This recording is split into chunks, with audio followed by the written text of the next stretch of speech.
Hello and welcome to the CAMHS Neuro Assessment Welcome webinar. My name is Julie Bauman. I'm a peer support worker within the team. I have a daughter who has ADHD and autism. I myself have been through CAMHS, so I understand how worrying and overwhelming it can be whilst you are waiting. This webinar will give you lots of support around what resources and signposting that we can offer to you whilst you're waiting, and also give you an idea of what to expect, what the process is. The things that we're going to be looking at today in the webinar is the waiting time. We're going to go through the process.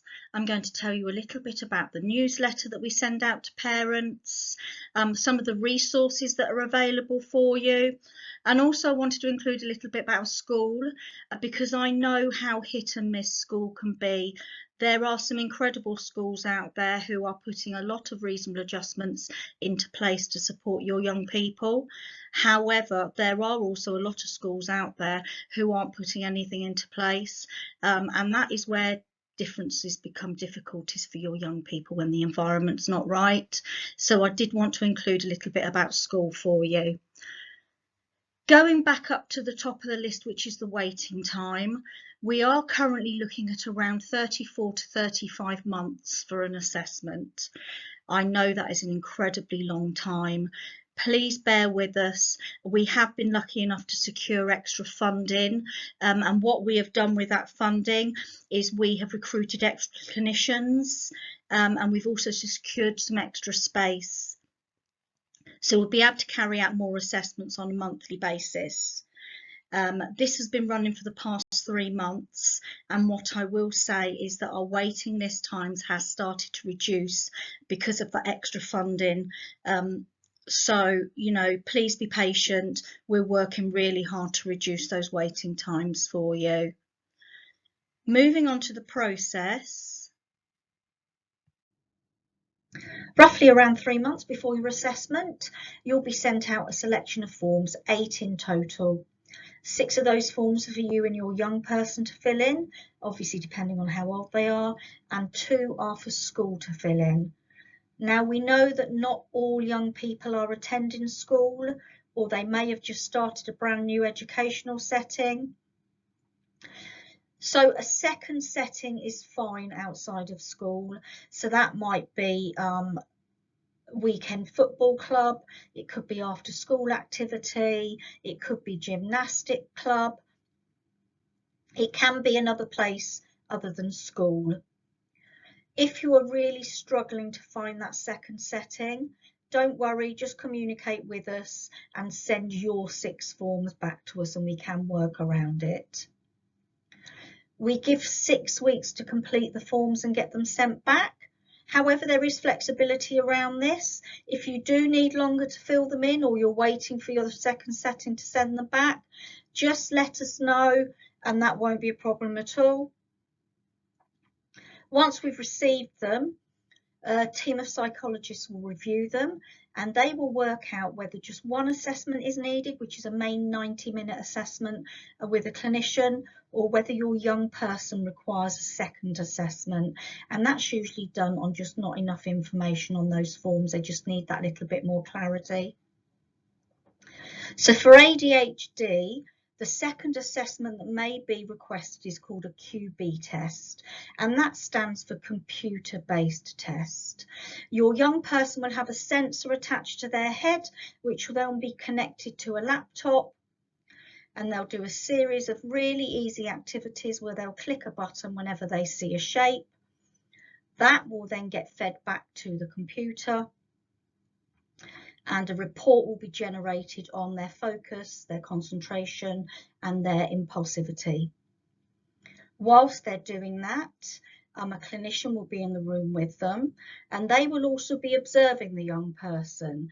They will be looking at whether the young person is fidgeting, whether they're looking really tired, whether they're tapping away regardless of whether there's a shape or not, or whether they're just not tapping at all. So they will be observing them, and again they'll be writing everything down, and that will go with the report towards the main assessment. For an autism assessment, your young person may also be asked to take an ADOS, which stands for Autism Diagnostic Observation Schedule. And that is an assessment with a clinician one-on-one, and they will be looking for social interaction and communication, and they will do a series of activities. It could be that they'll be sequencing a story together. It could be that they'll be completing a puzzle. All of the information around all of the assessments will be sent out well in advance, so there won't be any surprises. You and the young person will know exactly what to expect and what they entail. Someone in our admin department will contact you by phone to arrange the appointments, and all of those appointments will take place on one day. And the reason for that is we know it can be very overwhelming for your young people, and just having to come into one day is so much better. Also, logistically, it's easier for you to only have to take one day off work and for your young person to only miss one day of school. And the quicker we can get these assessments done, the quicker we can get a diagnosis given if they meet the threshold. Once all of those assessments are done, it then goes to a panel of like 3 to 4 professionals. They will review everything, they'll have a discussion, and then they'll decide whether that diagnosis can be made. And we like to say that you'll get a phone call within 48 hours to let you know of their decision. And then within 2 weeks, we will send that written report out to you if a diagnosis has been made, or there'll be a letter outlining why the threshold for diagnosis wasn't met. Some of the support and resources that we offer to you while you're waiting is we send out a quarterly newsletter to everyone on the assessment list. We always include updating waiting list times on this. And we make the newsletter around a specific topic each quarter. So, for example, some of the things we've covered in previous newsletters, support and advice around emotional regulation, advice around school difficulties and issues, support for exam stress. So that is sent out every quarter, and it's just that little extra level of communication for you. We've partnered up with a local organisation called AES, which stands for Autism Early Support. The name is a little bit misleading because it does cover ADHD and all neurodivergence. So it's a 10-week free workshop for all parents that's run online. AES also run a parents portal. They offer lots of resources, lots of signposting, and lots of like mini webinars and support groups for parents. And lastly, CAMHS facilitates a parent-led support group which meets online monthly. So they're the levels of support that we offer whilst you're waiting. The AES workshop is a 10-week workshop that we offer to all families on the waiting list. It's delivered online.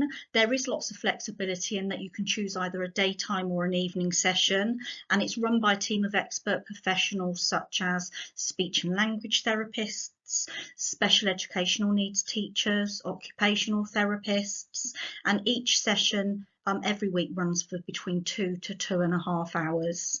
They offer 3 tiers of provision. So your core universal workshops, which I recommend that all parents attend, cover an introduction to neurodivergence, emotional regulation and behaviours, understanding sensory processing, and understanding communication and interaction. Now, I've attended these workshops myself, and I found them very different to anything that I'd ever attended before. What I particularly liked about the Autism Early Support workshops was that they're incredibly interactive. So you go into lots of breakout rooms over the course of that 2 to 2.5 hours. You have discussions with other parents and moderators around the topic of that week. And I just found it a lot more empowering, but also I found I took a lot more away from it through having those breakout rooms and lots of discussion. Your targeted workshops Run 2 sessions a week for 2 weeks. Now you're going to pick and choose what sessions out of these are relevant to your child's needs. So you've got strategies to support sensory and emotional needs, supporting your child with sleep, supporting communication and interaction, and the last one is around tackling school attendance and avoidance. At the end of every session, you get the opportunity for a question and answer session. And again, that is not anything that I'd ever come across in previous workshops. And I found them really useful to have that option to be able to ask the expert any questions that I may have had. Another thing about these workshops is that it gives you the opportunity to build up a profile of your child, profile of their strengths and their differences, and also the challenges that they have. Every single child is unique, and their sensory profile is going to be very different. Their communication needs are going to be very different. So having the opportunity to build that profile up, I found really, really useful. If at the end of those 8 sessions you still feel that you need that little bit more support, there is the option for a one-on-one telephone call with one of the professionals. And last but not least, they offer a parent portal, which is free to all families living in Bucks. What I will do is, with this webinar, I will be sending out all of the information and the link to register for the next set of workshops that are coming up. Please don't worry if you don't have capacity to attend at the moment. They roll them out throughout the year, so there'll be plenty of opportunity to attend a 10-week workshop if you can't attend the next one that's running. AES also run a parents portal. There used to be a cost attached to it, but now it's free to all families living in Buckinghamshire. So with this webinar, I'll also send you the link out so that you can register to it. It's just a really nice portal where you can access resources and support and guidance. They run mini workshops, little webinars. There's a family support group that you can sign up to monthly. It's incredibly visual and really easy to use. What I also liked is that every month you'll receive an email which will give you all the upcoming workshops and talks that are taking place on it. So that's the parents portal.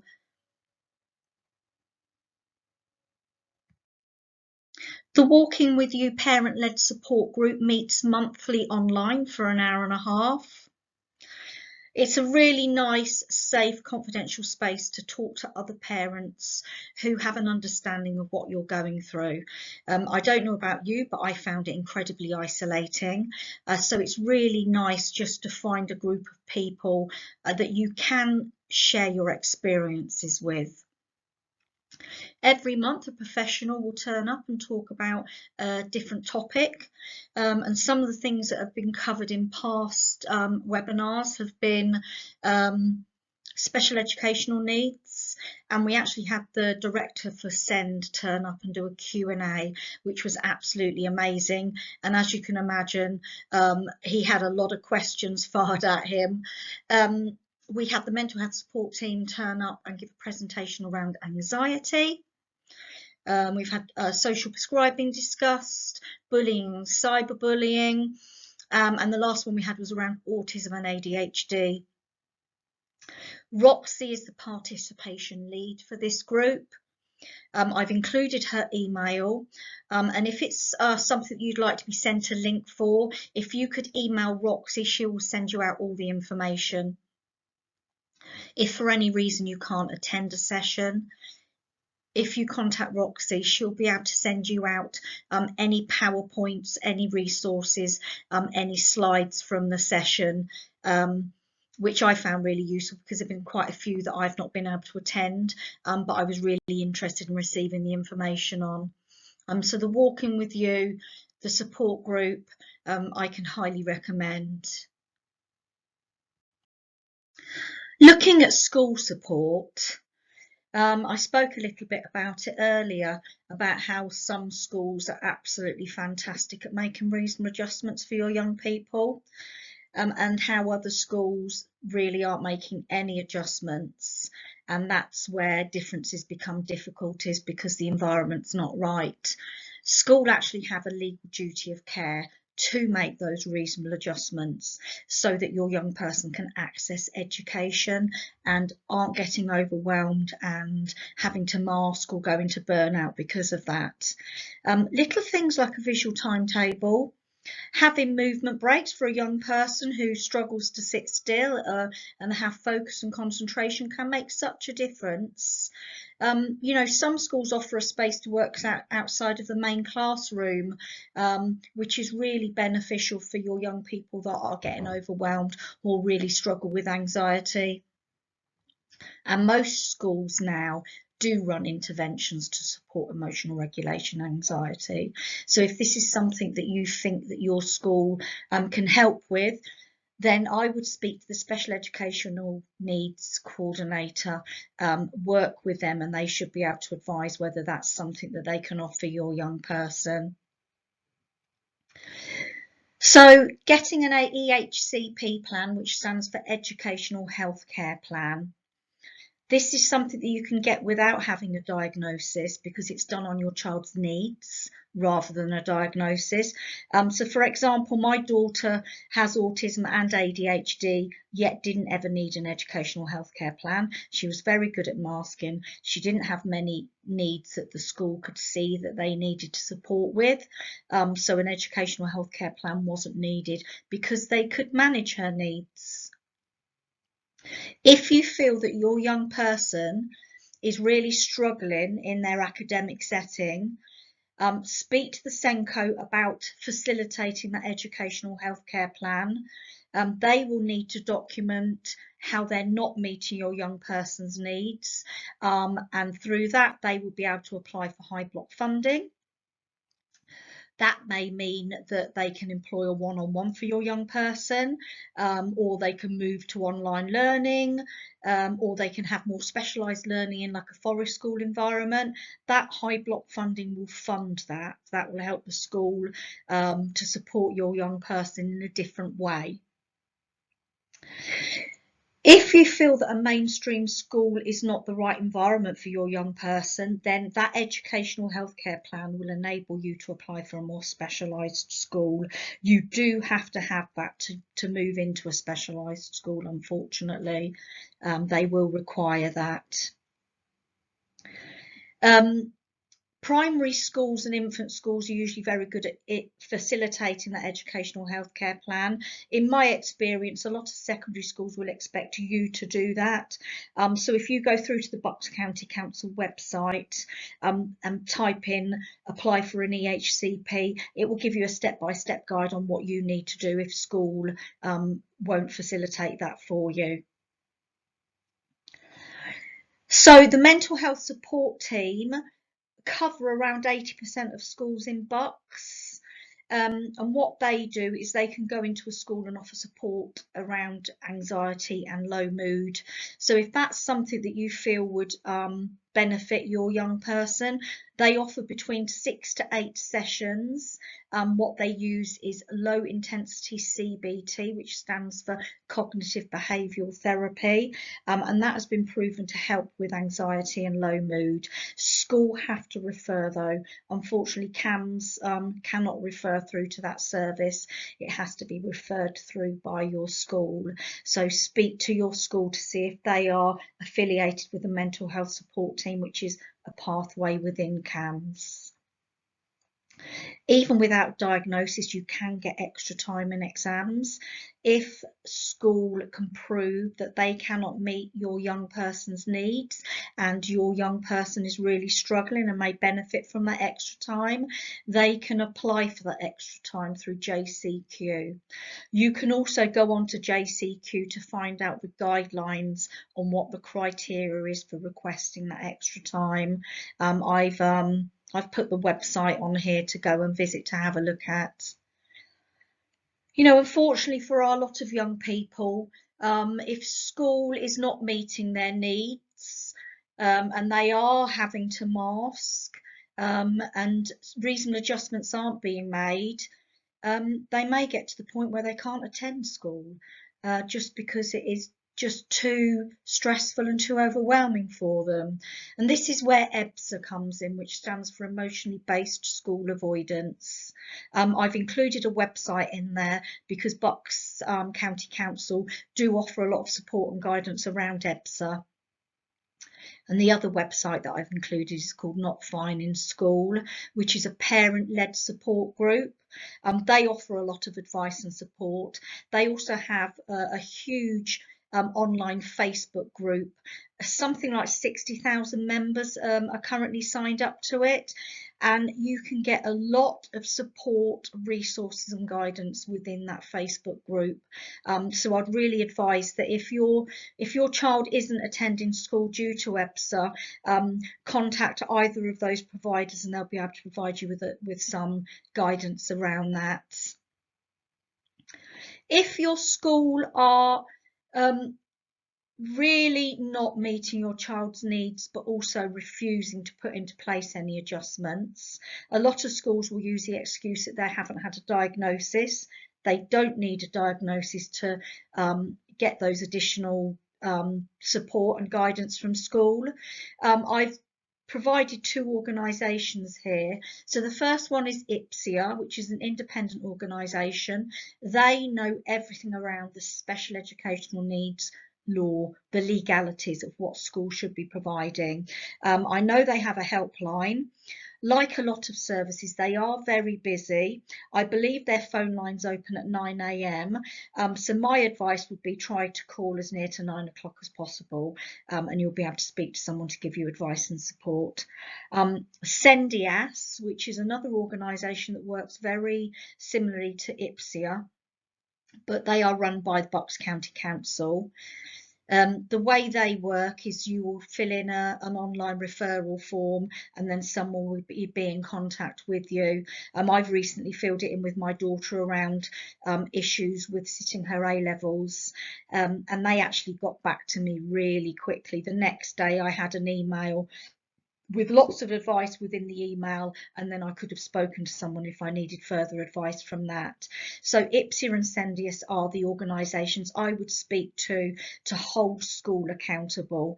They will support you in a tribunal if that's what you need to do. They provide lots of levels and lots of tiers of support for you. We're nearly at the end of our webinar. I have provided my email address. I'm more than happy for you to contact me should you have any questions or need any advice around anything. I have loads of resources that I can send out to you around emotional regulation, demand avoidance, anxiety. The only thing I will need is I will need your child's name and date of birth so that I can make those resources age appropriate. What I did want to say as well is that you are on the waiting list for a neuro assessment. We are one pathway within CAMHS. If you have any concerns while you are waiting on our waiting list around safeguarding or risk, or there's been a significant change in behaviour with low mood or anxiety, my advice to you is to contact Single Point of Access, and we call them SPA for short. I've included the number. They will be able to triage you through to another department within CAMHS. So some of the pathways within CAMHS include getting more help and targeted. They specifically deal with mental health in young people, and they also deal around safeguarding issues and difficulties. So if you have any of those concerns, please don't sit on our waiting list thinking that we'll be able to help you with that. That is a different department. So as I've said, I've included the number for that. I hope this webinar has been of some help, giving you a little bit of guidance of what to expect, and also the resources and the signposting that we offer is useful for you.